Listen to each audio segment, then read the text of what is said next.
Scott Robertson's start as All Blacks head coach has been anything but smooth, with mounting problems and underwhelming results that have left fans and critics alike questioning his leadership. Expectations were high when Robertson was handed the reins last year, with promises of change and the return to dominance for the All Blacks. Yet, halfway through his first year, those promises seem distant as the team struggles to find its footing. Please subscribe this channel to support us. In his first 7 tests, Robertson has only managed 4 wins. Fans were expecting an end to shocking losses against teams like Argentina, as well as a rise to the top of world rugby rankings. Instead, the All Blacks have suffered another defeat to Argentina and 2 losses to the Springboks, making it nearly impossible for them to climb higher than second in the world by year's end.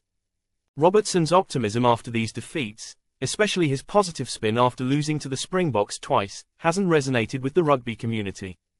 He claimed the All Blacks were one pass away from breaking the South African defence and insisted that their performance showed promise.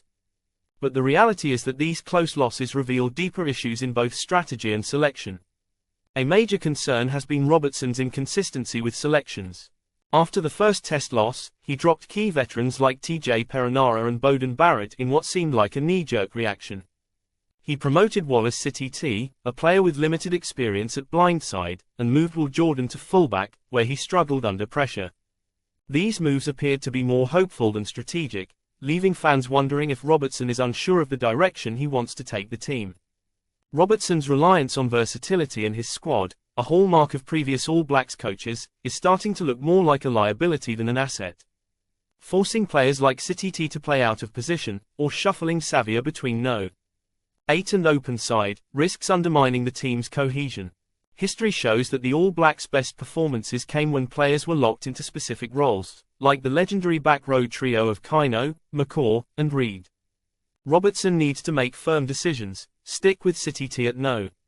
8, move Savia to open side, and find a true blindside flanker. The same goes for the Barrett dilemma. Is Beauden Barrett a fullback, a bench player, or the team's number 10? Robertson's indecision here has left the backline in flux, and the experiment with Will Jordan at fullback clearly didn't work, especially against South Africa's relentless kicking game. Then there's Rieko Yoa. Robertson seems torn between keeping him at centre or moving him back to the wing, where his speed and power have caused havoc for opponents in the past. Against South Africa, Yoa was more effective on the wing than in the midfield, yet the All Blacks coach continues to toy with his positioning.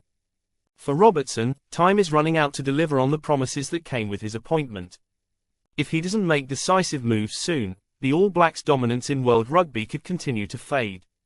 The pathway to success is clear, but Robertson has to start following it before it's too late.